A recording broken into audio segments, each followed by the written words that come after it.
everybody. Welcome to Playtime Podcast, New Adventures in Music, episode 7. We've got loads and loads of stuff for you in this episode. Sorry it's a bit late. It's coming out after the Ben MacDonald gig that it's meant to be promoting. However, if you haven't seen the gig or weren't at the gig, you can go and see it online. So we can still promote the gig because it's still available. And by the way, the gig was fantastic because I've just played it with Ben. It was really cool. We've also got Mario coming in for a chat. We've got the drum duo between myself and Stu Brown from the last Playtime. On the video version, you'll be able to watch and listen to that.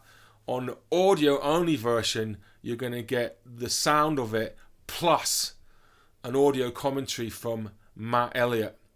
And if you're watching on video and you think you'd like to hear that, go down to the the information bit below, and you'll get links to not just one but 2 different versions of the drum duo with audio commentary. And there's actually a couple more to come because we think it's kind of fun. Finally, after the Ben MacDonald interview, which is he's just a lovely guy, there's a exclusive preview of a track from the upcoming Playtime album with the wonderful Dennis Baptiste joining us during lockdown. So there's loads and loads and loads of stuff coming up. And finally, this podcast has been sponsored by Paul Towndrow, saxophonist, composer, educator, musician, international jazz life coach. I listen to Paul Towndrow's music whenever I want to hear something cutting edge, jazzy and saxy. To get a boost during my day. I love having Paul's music on when I go to the gym to work out or go on my daily 5-mile run with my dogs Art Pepper and Stan Getz. The time just flies by. Paul's music meets all my jazz saxophone needs. You too can have Paul Towndrow's music in your life. Go to his website www.jazzsaxneedsmet.com and enter the code PLAYTIME in the box for 10% off the box set of all Paul's jazz albums to date for just $17.99. Yes, that's 40 hours of music for just $17.99. And by the way, Paul's music is only 7% ballads, so no need to worry. You will also receive 4 hours of new high-quality jazz saxophone music every month for 12 months, absolutely free.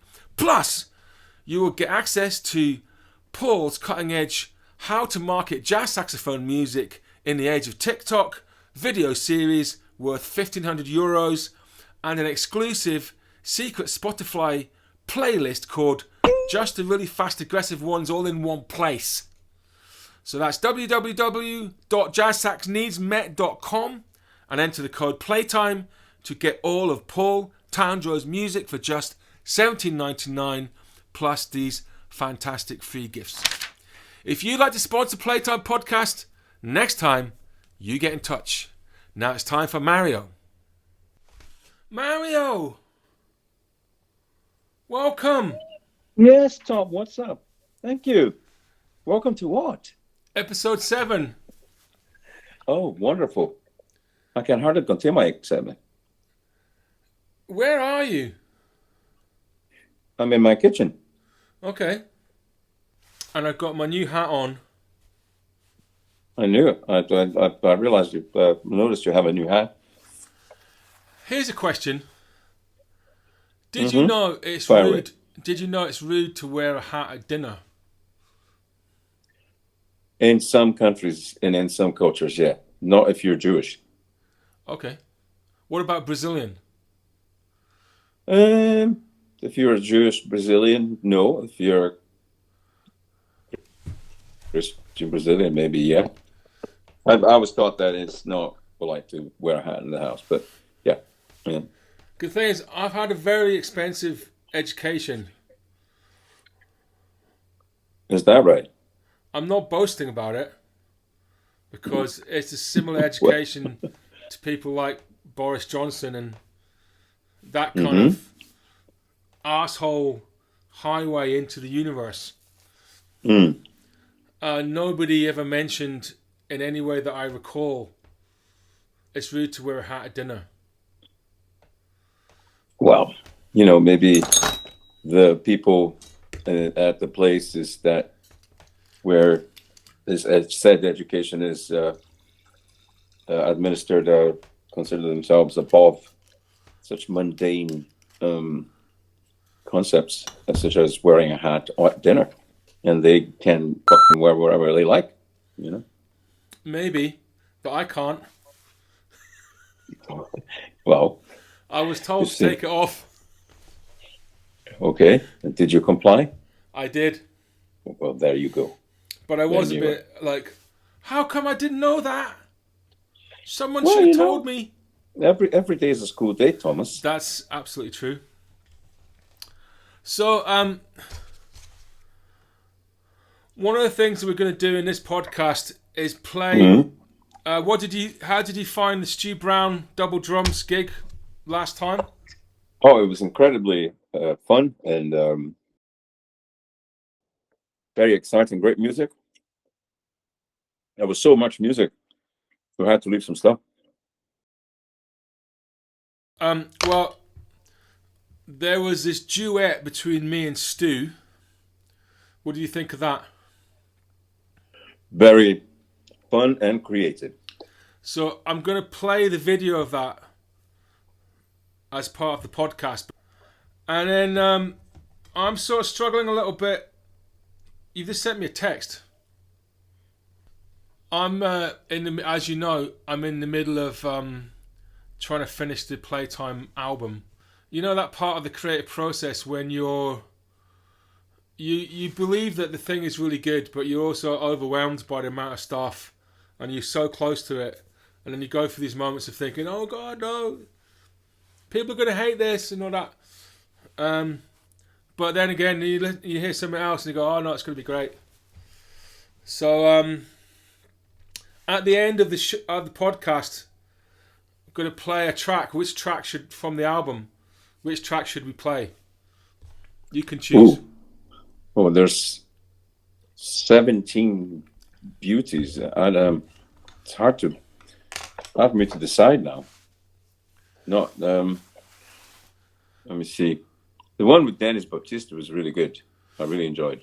Okay. What do you know about? This week I've been reading about beat perception. Beat perception. Yeah, it's the ability of people to hear a piece of music and then feel the pulse in the music. Mm. It turns out that only humans can do it. No monkeys or apes can do it. Mm. Except one chimpanzee could do it. But parrots... One single chimpanzee or one species of chimpanzee? One single chimpanzee seemed to be able to do it. Mm. And one sea lion called Raoul and parrots and cockatoos and birds like that. Raoul! I'm going to play a little video of a cockatoo dancing to music. In the video, the cockatoo's lifting its feet up and putting them down exactly in time with the beat, plus bobbing its head, and it's completely in sync with the music. It's just unbelievable, and he looks like he's having a fantastic time.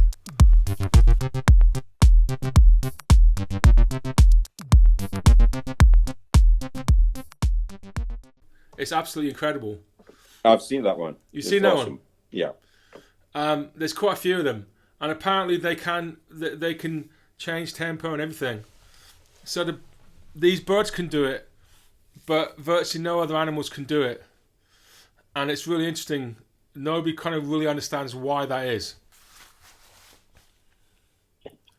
So some birds could become really neat drummers. Yeah, I think some elephants can do it. Mm-hmm. There's some elephants that have done it as well. So yeah, it's very interesting, and it's beautiful when the parrots do it. It's really cool.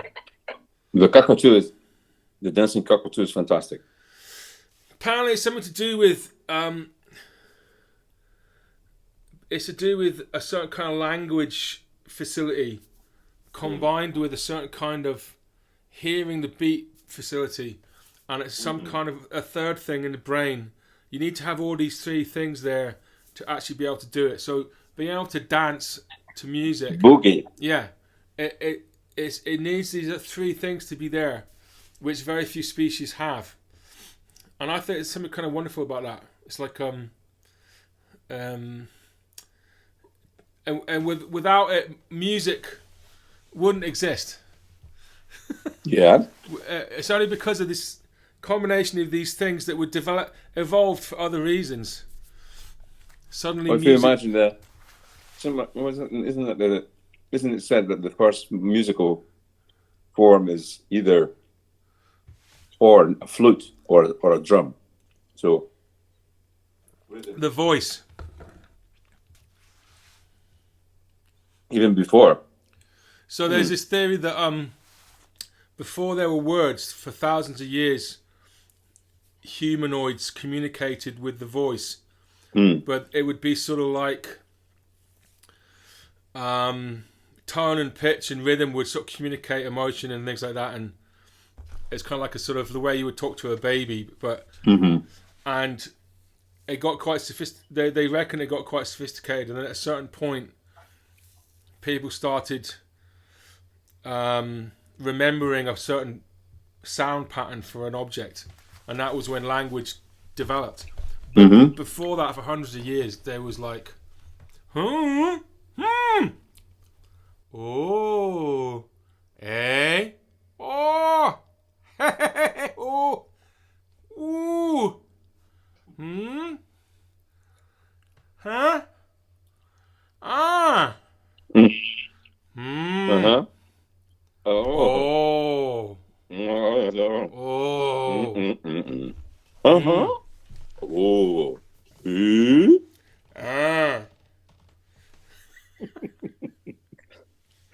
It's great to see that we are de-evolving.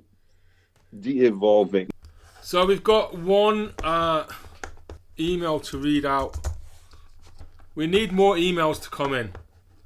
We need more people to write in. So Okay, so peeps, please email the podcast. We need you. We need you. Please. It will be wonderful.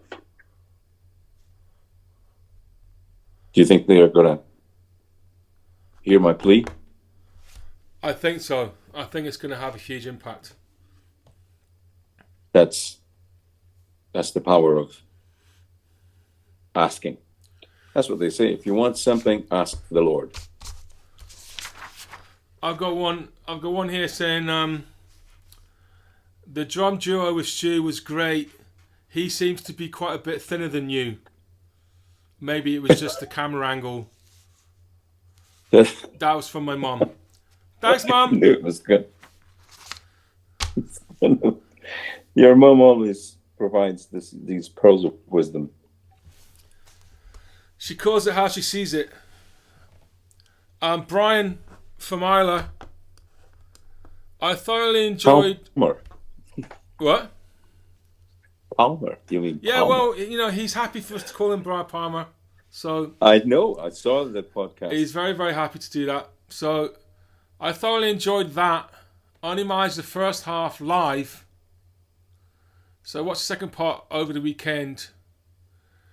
He said it was difficult to hear Graeme. Though it could be just that I have poor headphones. The podcast with Stu was good. Yeah, I think there might be a thing with Graeme not being loud enough, because I remember asking him to, but then again, that's to do with my positioning with him and his amplifier positioning relation to where I am in stage. But yeah, I mean, it's like I always want to hear more. Graeme is one of those guitarists that seem to kind of be unsure about if he should play louder. And I always ask him to be louder. Yeah. Well, we're constantly trying to get better at what we do. So I don't know if anybody noticed the new backdrop behind Martin. That was wonderful. Up. Well done, Matt. Covers up the door and the nasty paper sign. Looks like $1 million. It looks like £80. So £80 worth of backdrop. Yeah. So, thank you very much for coming on, Mario, as always. And it's always my pleasure. We're gonna watch the duo from the gig, and then we're gonna go into an interview with the wonderful Ben MacDonald, who's joining us this week wonderful. To play his music and some Sam Rivers music. How do you know Ben? Well, I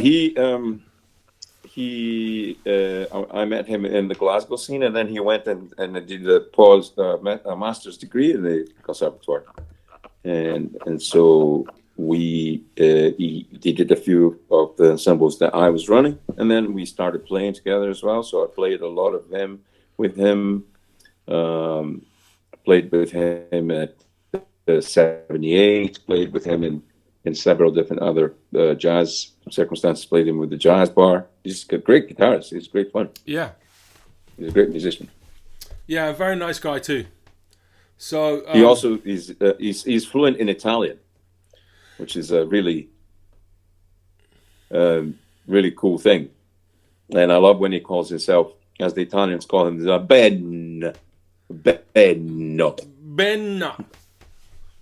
Yeah, Benno. There's always an extra syllable. He does it perfectly. It's just like so funny. He lived in Rome for a while. So he mentioned it in the interview, and then I forgot to go back and ask him about it, which was one of the things that I regret. Well, people can get a taste of what his life was about at the gig. We can still. Yeah. Okay, man. That's wonderful. Okay. So lovely. So next up, we've got duo with me and Stu, and various toys, and then we're going to go into the Ben MacDonald interview, and then at the end, we're going to have the Dennis Baptiste track from the upcoming Playtime album, whose title is still being discussed. Oh, okay. I enjoyed that work in progress, man. Well, the work in progress title is, should we say what it is? I think we should. Morse code through the lights. And we're getting the cover sorted out just now. So it's all go. It's all go. It's very exciting. It's going. And frightening at the same time. All right, man. Okay. Lots of love. So thanks very much to Mario. Before we get on to the Ben MacDonald interview, here is the drum duet from the Stu Brown, Tom Bancroft, Drew Marmy double drum gig. For those of you listening on the audio-only podcast, there's an audio narration of the drum duet to give you an idea what's going on. Those of you watching on video, just get the drum duet. But down below in the notes on the video on YouTube, I will put a link to the drum duet with audio narration, because I think some people will like it. Here we go, drum duet. And here we are with Bancroft and Brown drum duet, starting the second half of the Playtime gig. Bancroft starting with some bells, very monk-like, and Brown is responding with a melodic instrument, very calm, although there's a bit of tension building in the room. The audience don't know what to expect. Bit of eye contact there between the two musicians.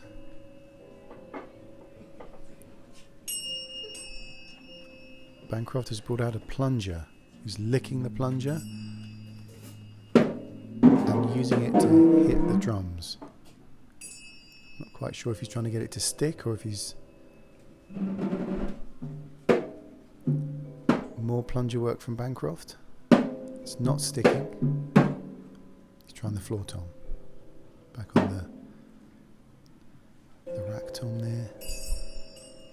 With the bells. And a bit of cymbal scrape from Brown. And drum scrape there from Brown and eye contact. Bancroft's back in the bag. Bancroft's got a bigger plunger. He's brought out a bigger plunger. Requires a lot of lick, and it's on the drum. Brown responds with kind of a mouth organ type thing, making a squeaking noise. More plunger work from Bancroft, and the stick's come off. The stick has come off, to much hilarity in the room. Ever the professional, he's just calmly screwing it back on, and we're away again. Everything's fine. Brown is responding with what looks like a tea towel, hitting his drums with a tea towel, and Bancroft continues his plunger work. The big plunger's now stuck to the rack tom, and he's brought out a shark. The shark has gone, and we're back to plungers. Interesting. He's brought out some conventional drumsticks. It looks like we're going to get some conventional playing while the plunger is still attached. Brown is on some sticks there. Squeaky noise from Brown, and the plungers are back. With a bell.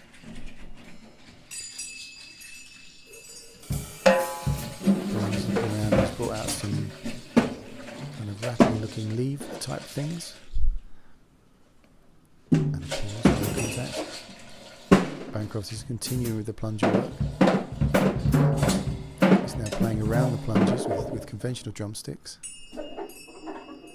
Lots of eye contact, it's very, very intense. Brown's got a bit of a groove going on there.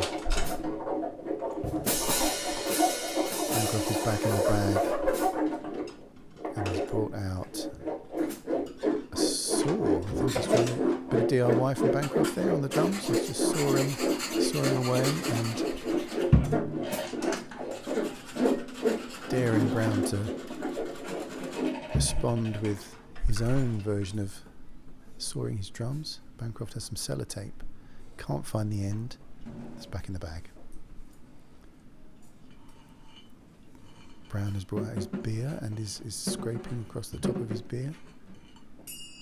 And tapping his glass. Don't spill any, don't spill any. It's all fine. Bancroft is back on the sellotape. Brown is looking around to bring something else up to his palette.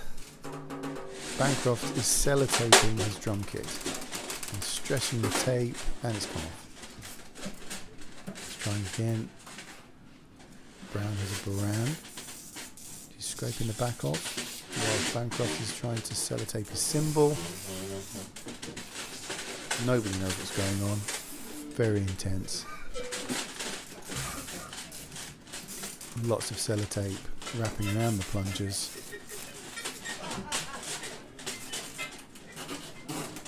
Some nervous laughter from the audience there.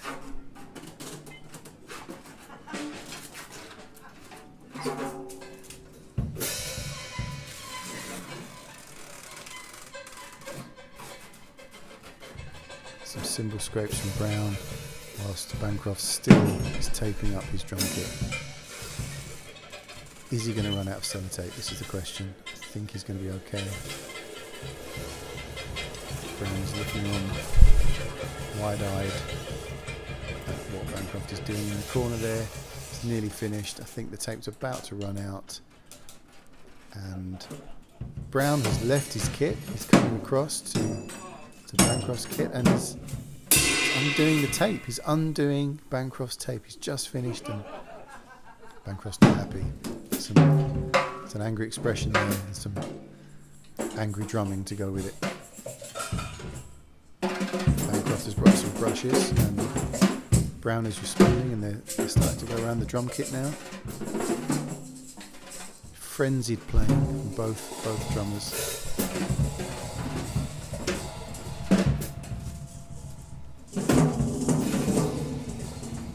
The plunger's stuck, that's fine. Bancroft is just drumming around it. Wow,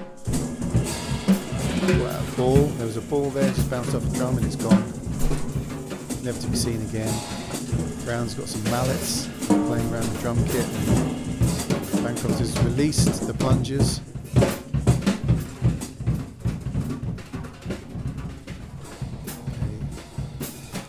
contact, eye contact. And there's a lobster. The lobster has entered the fray and is flying around the drum kit.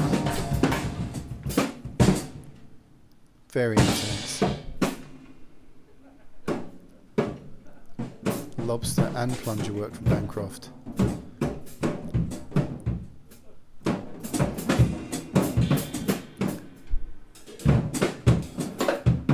Call and response from both drummers. Excellent work. Excellent work. Brown is... There's a baby. Bancroft has brought out a baby. The baby is now on the drum kit. Legs flying around with the lobster. Baby and a lobster. Okay, more conventional mallets now.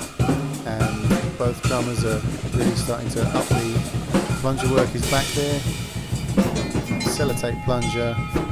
And Brown's brought out a gong, which we think signifies the end of the session. Amazing. The audience is stunned, blown away by what they've just witnessed. A piece of history right there.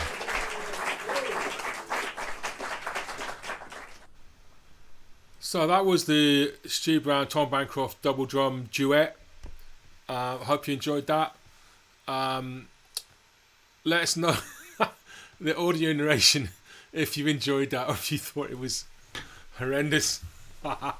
Let us know what you thought. Anyway, now we're into the main event of the podcast, the interview with the lovely, wonderful Ben MacDonald. Welcome to the Playtime podcast.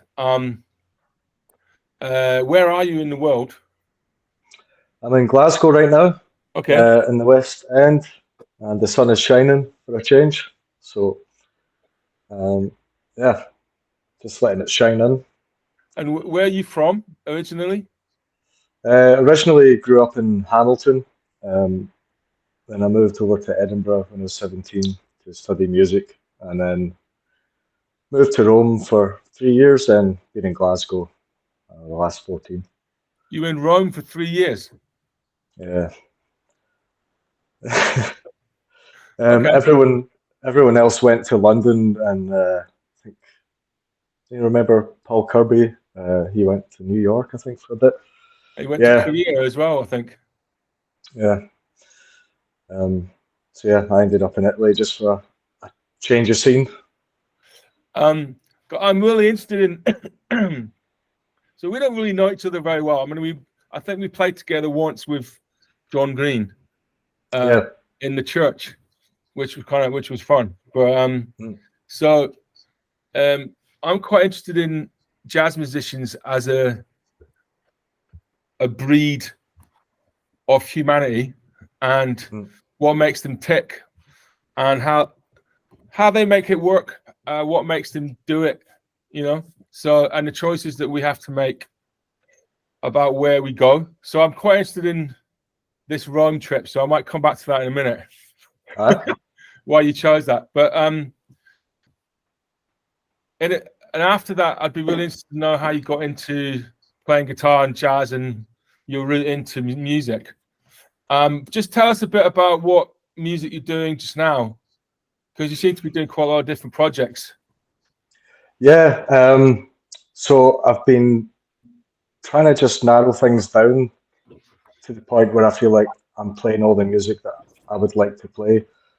So actually, the week of Playtime, the gig that we're doing, I've got 2 other gigs with.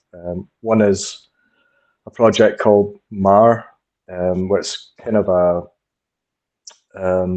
quite acoustic jazz, a bit of contemporary stuff, and definitely some kind of Scottish elements. I don't know if I want to use the F word, but basically, please feel free. Yeah, that was definitely folky elements. Just over lockdown. Oh, sorry, you mean the folk word? Yeah. Yeah, I know. I'll bleep that out. Don't worry. Okay. So I just ended up in the countryside a lot, and yeah, I think, like for a lot of musicians, that was their first break in a while. You know, just city living and gigging and all that. So that's for that stuff. And then I've just recently started playing bass. So I thought, the March that's for music inspired by countryside. yeah, and just those 2 years, I had just come out of a master's as well, so I'd like just felt like the music I was writing then was just a bit too dense. Started getting into some finger picking, and yeah, new sounds were just naturally coming out. So. Okay, well, I mean, really interested to hear about the masters. Maybe we'll come back to that as well. I'm writing down furiously here. Right. And what's there's a project you've got, is that a quintet, is it, with Helena and Alan Benzie and that? Is that that's your music as well? Yeah, that's the Mar thing. And okay. Yeah. And I'm kind of viewing that as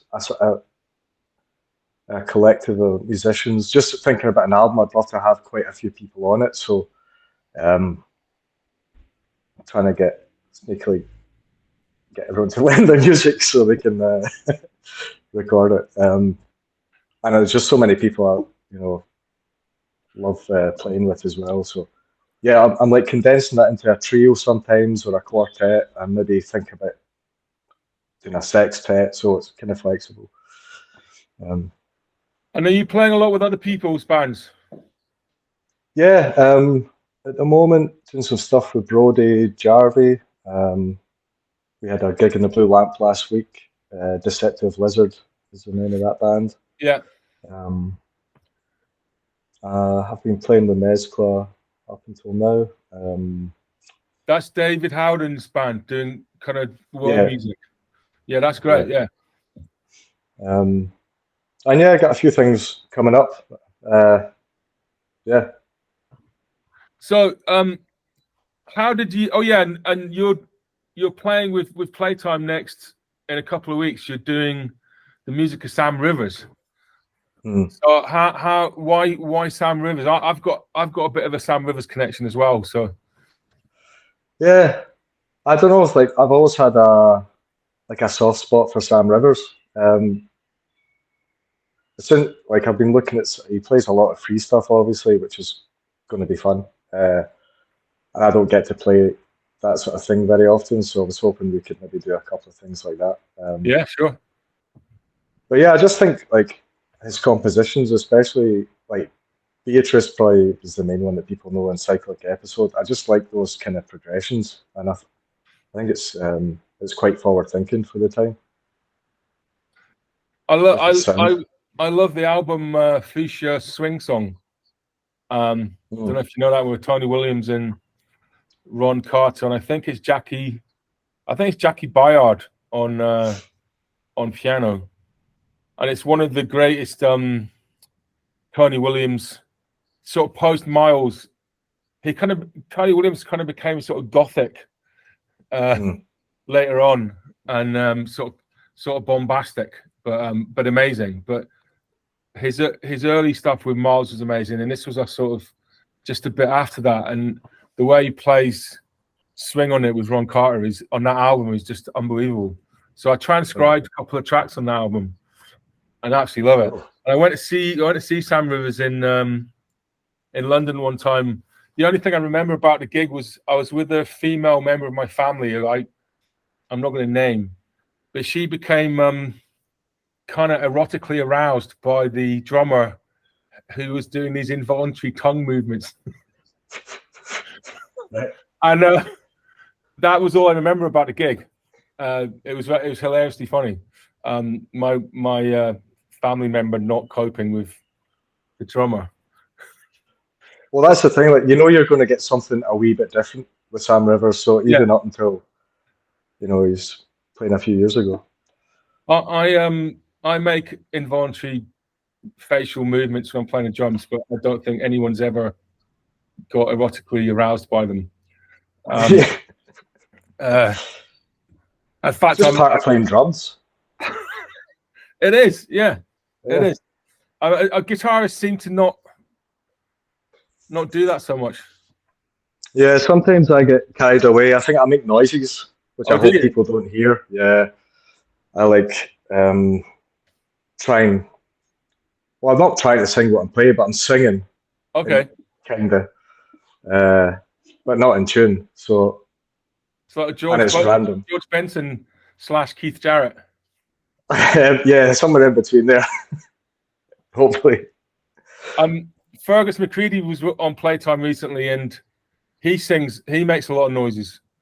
And we had this microphone, like a radio mic on him for a chat, and it got left on a couple of tunes, and it's kind of cool.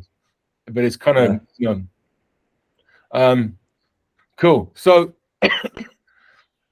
tell us how you got into jazz and playing the guitar, and what kind of took you in that direction.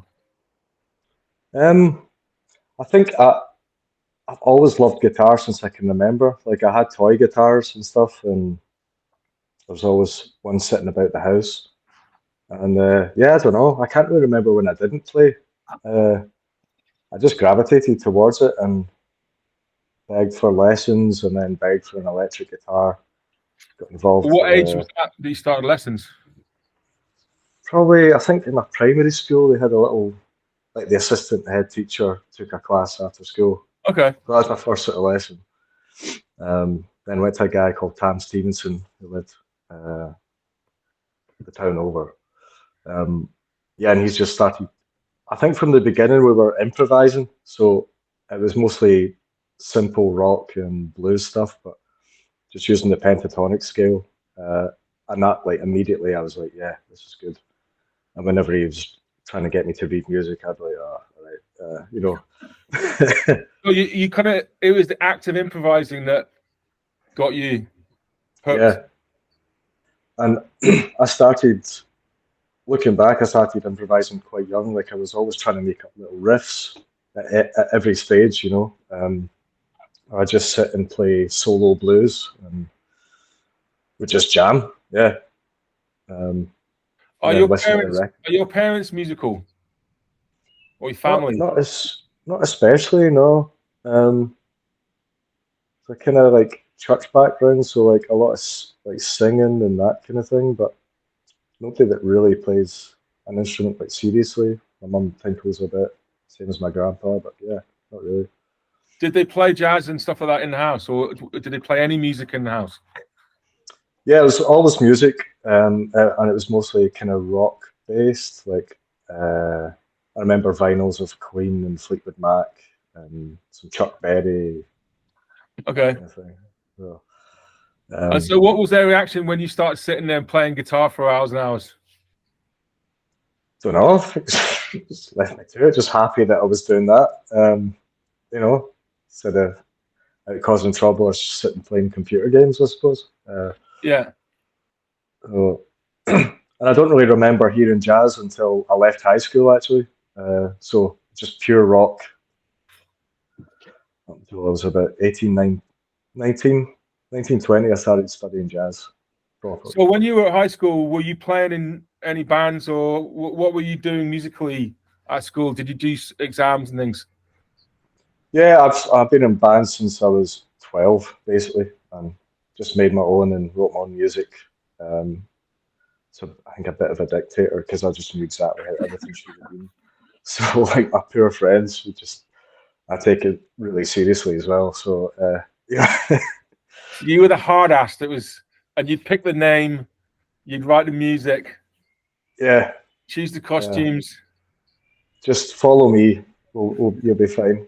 No, but I really just enjoyed the process of like just creating something out of nothing, and yeah, thinking about the band, I suppose, at that point, not just the guitar, like how the whole thing sounds, and Okay.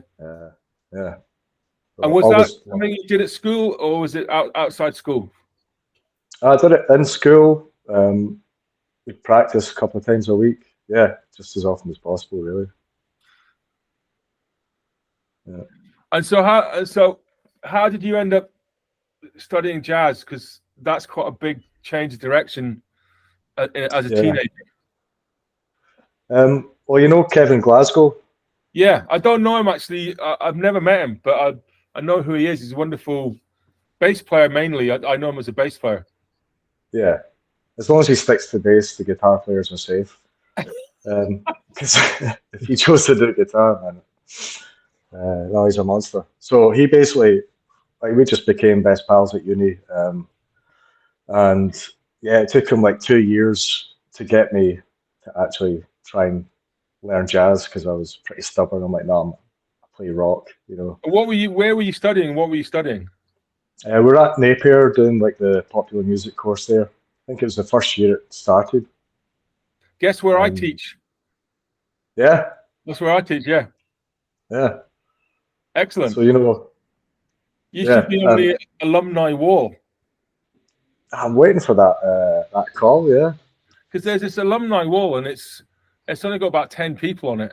And there's this huge, big empty space. And it's like, and Richard Cass went there as well. So, yeah. Okay, I'll try and see what I can do. Yeah. Cardboard cutout, statue, whatever. Yeah. But why did you go? I mean, just out of interest, because why did you choose to do that? It must have been like, I want to be a professional musician thing. Yeah. Okay. Yeah. I think from when I was about 15, for sure 16, I was like, I'm going to be a musician, whatever I have to do. Suppose I should go and study music. So I was going to leave school in 4th year. I thought, I need to stay and get my hires and all that. Did you have like a musician who was a real hero for you at that time, like mid-teens, or any musicians that were real heroes for you, heroines? Yeah, mostly guitar players. Like, I don't know. I remember going to see Steve Vai. It was my first ever concert. Not very jazz, but yeah, 1999 in the Barrowlands, and that was just like, that first big concert. Yeah, but just always been a guitar nerd. Just it's funny because I think there's a sort of geek thing about becoming a musician where you kind of just get obsessed with working stuff out and in your own little world. And I've got some students that I'm teaching right now that don't have that, and I'm trying to sort of, and they're really talented and stuff, but they don't have any heroes or any,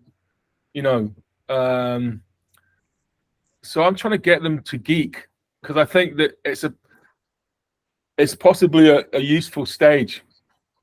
Yeah. To really, really study something or really study somebody and get inspired by the whole, the sort of person and their music and how they do it, and sort of in terms of placing yourself into the future somehow. I haven't been successful yet. My geek experiments how to geek people who aren't geeks is not so far has not worked.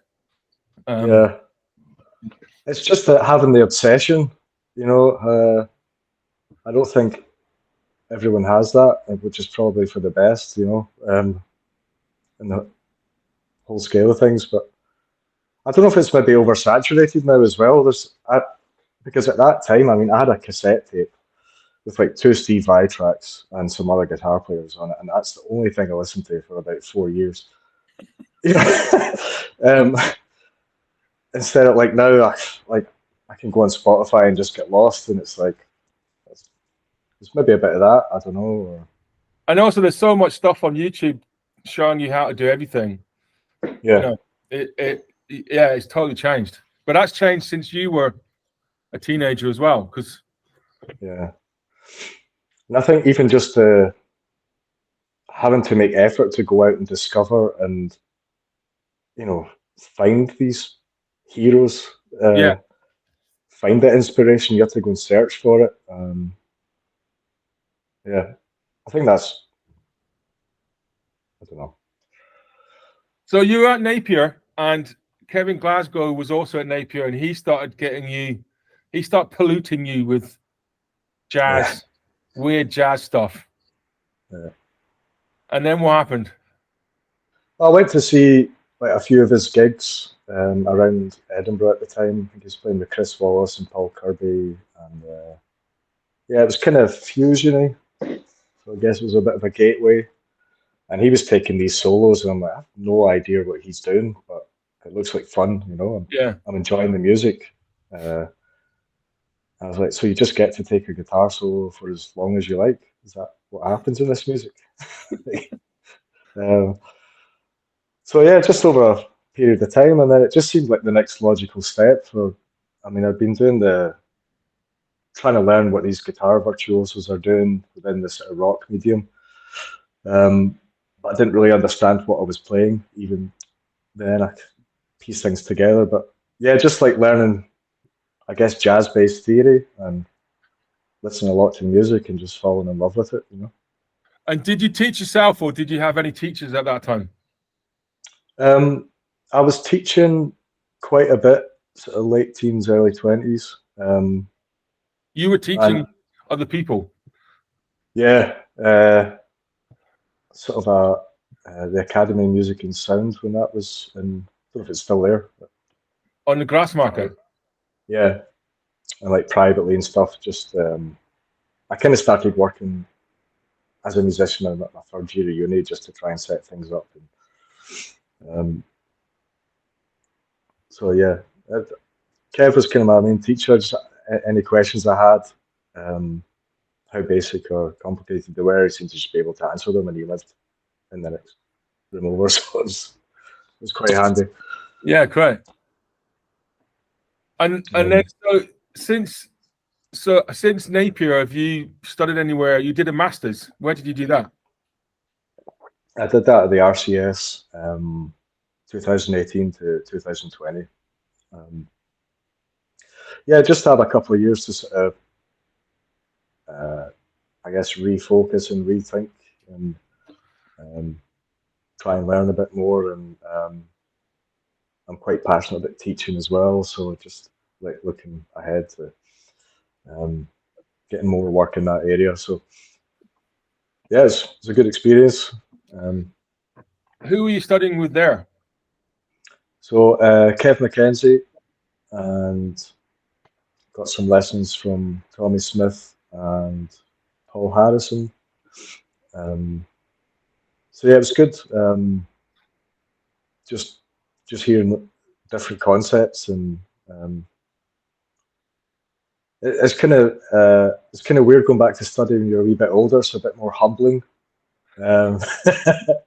But you know, you don't learn unless you're humble and you admit you don't know stuff. So that was really good for that. And yeah, unfortunately, lockdown happened right at the time we were graduating. It was a good bit of momentum, but what can you do? Great. And in terms of making it all work, I'm quite interested in my son's wanting to be a professional musician.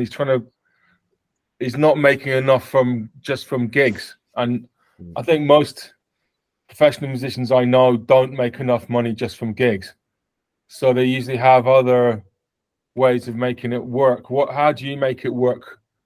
Sort of the whole thing. Just spinning plates, you know. Yeah. Yeah, there's money gigs, and then there's fun gigs, you know, and there's things in between. Say yes to everything until you can afford not to. If I don't want to like suggest teaching to people, because I don't think everyone is really into that, but yeah, I think now there's so many avenues in music, whether it be production or it's a real like DIY industry now, where you can do so much just on your own with all the information out there. But I think it's a bit more overwhelming now because you have to do all that stuff. Yeah. Promo, which you know I've never been great at, and I feel like I just missed that whole wave of the social media thing, but trying to keep up, you know. Yeah.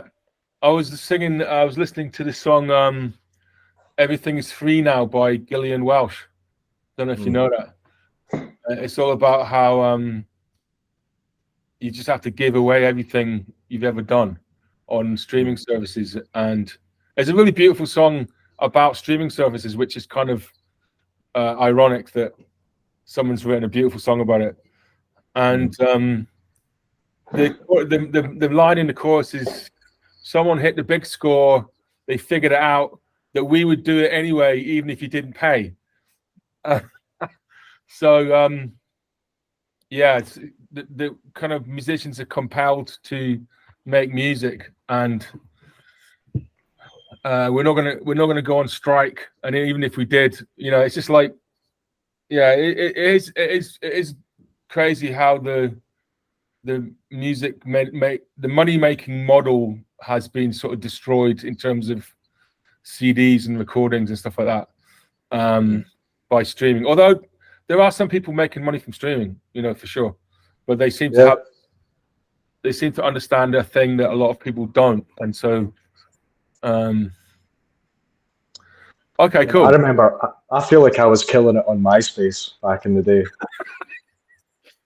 I was really into that. Yeah, that was my generation's thing. But I think you've got to survive, and you've got to be adaptable, and you've got to accept, I think, the harsh reality that you might have to play music that you don't like. As long as you're cool with that, then you just got to hustle, and it's absolutely doable. On MySpace, I think I'm still up there. because I don't know if you know Hafter, but Hafter was like massive on MySpace, and he was like way ahead of the game. So he had like thousands of followers, and at the time it was like, oh my god! And then everybody moved to Facebook and stuff like that, and he was just back in the pack. Yeah, that's what happens. Hafter taught me quite a few times as well. Actually, he's a great teacher. Yeah, he's a very cool guy. In fact, I'm about to do a PhD, and Hafter's my supervisor. So, yeah. Great. I've got a few more questions before we wrap up. The first one is, if you couldn't play music or hadn't played music, what do you think you would have done? Footballer, I'd like to think. Really? That was my main two passions in life. I was obsessed with football as well. I still kind of am. But I'm down to maximum one game a week at the moment. I love sport, and I did everything: athletics, rugby, but football was my main thing. What position did you play at football, or do you play at football? Well, it's changed now, but when I was fast, maybe midfield or up front. So it's like lead guitar, striker. Exactly. Yeah, defender's like the bass player. Well, I was always a goalie or defender because I'm not built for football. I was built for rugby, but you're a drummer, Exactly. Yeah. Back room, the ground crew. Fans. Yeah. All right, so I've got one final thing, and this could be totally shit, and if it is, we'll just cut it out. But it's a new section, and it's called "Do Jazz Musicians Have More Creative Brains?" That's the title of the section. So you've got a choice of 3 things to do. The third option is where you say, I don't want to do this. And you can either say, you can say, go f yourself, Tom, is one option. Or however you want to say it, that's totally cool. Because this is an experiment. The second option is a free association test. So I'm going to read out a series of words, and you just got to say what comes into your brain. Uh-oh. Or the other option is what I'm calling scat tennis. And that's where I scat something, and then you scat something, and we just alternate, see what happens. So you've got 3 options. You could tell me to go f myself. You could choose free association test or scat tennis. I think I'm going to take a risk and go for option number 2. Which is? Free association. Okay. The word. Excellent. We should have some. I might put some sort of background music under this to give it a sense of like this is a serious scientific test. So I'm just going to say 1, 2, 3, 4, 5, 6, 7, 8, 9 words, and you just got to say what comes into your mind. Okay, here we go. Okay. Do jazz musicians have more creative brains? Episode 1, free association test. Here we go. Chicken. Curry. Elbow. Grease. Purple. Burglar alarm. Extension. Cord. Chord. Pain. Gain. Lemons. Nice. Nice. Ice. Ice. Element.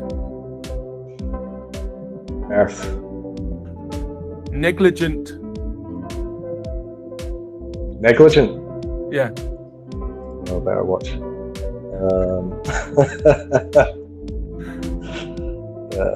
You were going to name names there. Yeah. You can do that if you want. I mean,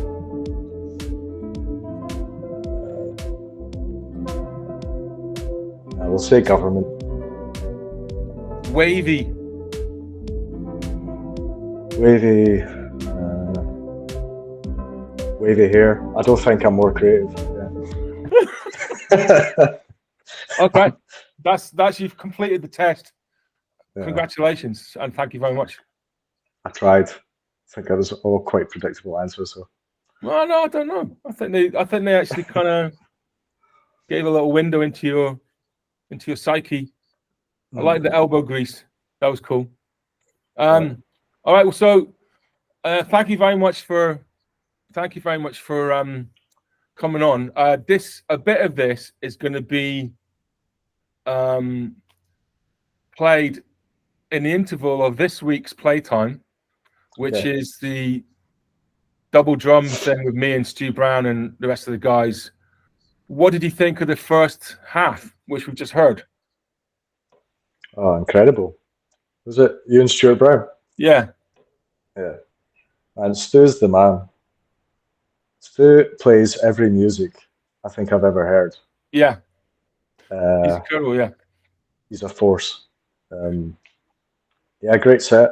Just hope we can live up to it. And, the second set. Nobody leaves. Yeah, I hope nobody leaves because it's so good. They're probably just thinking, what's the point? May as well go and get some food now. Yeah, that's it. And it's not going to get any better, so please stay. Yeah, okay. Perfect. Well, I'm glad you enjoyed the first set. And thank you so much for being here. And we'll see you in a couple of weeks. And yeah, cool. Thank you very much. Thanks for Tom. Thanks for having us. Thanks to Ben MacDonald for that interview. That was a lot of fun. And really looking forward to playing with Ben at Playtime this week. And to finish off the podcast, we've got a track from our upcoming album, which is currently titled Morse Code Through the Lights. And this is a track with guest Dennis Baptiste. And it's not got a title yet. So if you've got an idea for a title, send it in. Hope you enjoy it. Bye. See you next time.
That's the end of the podcast.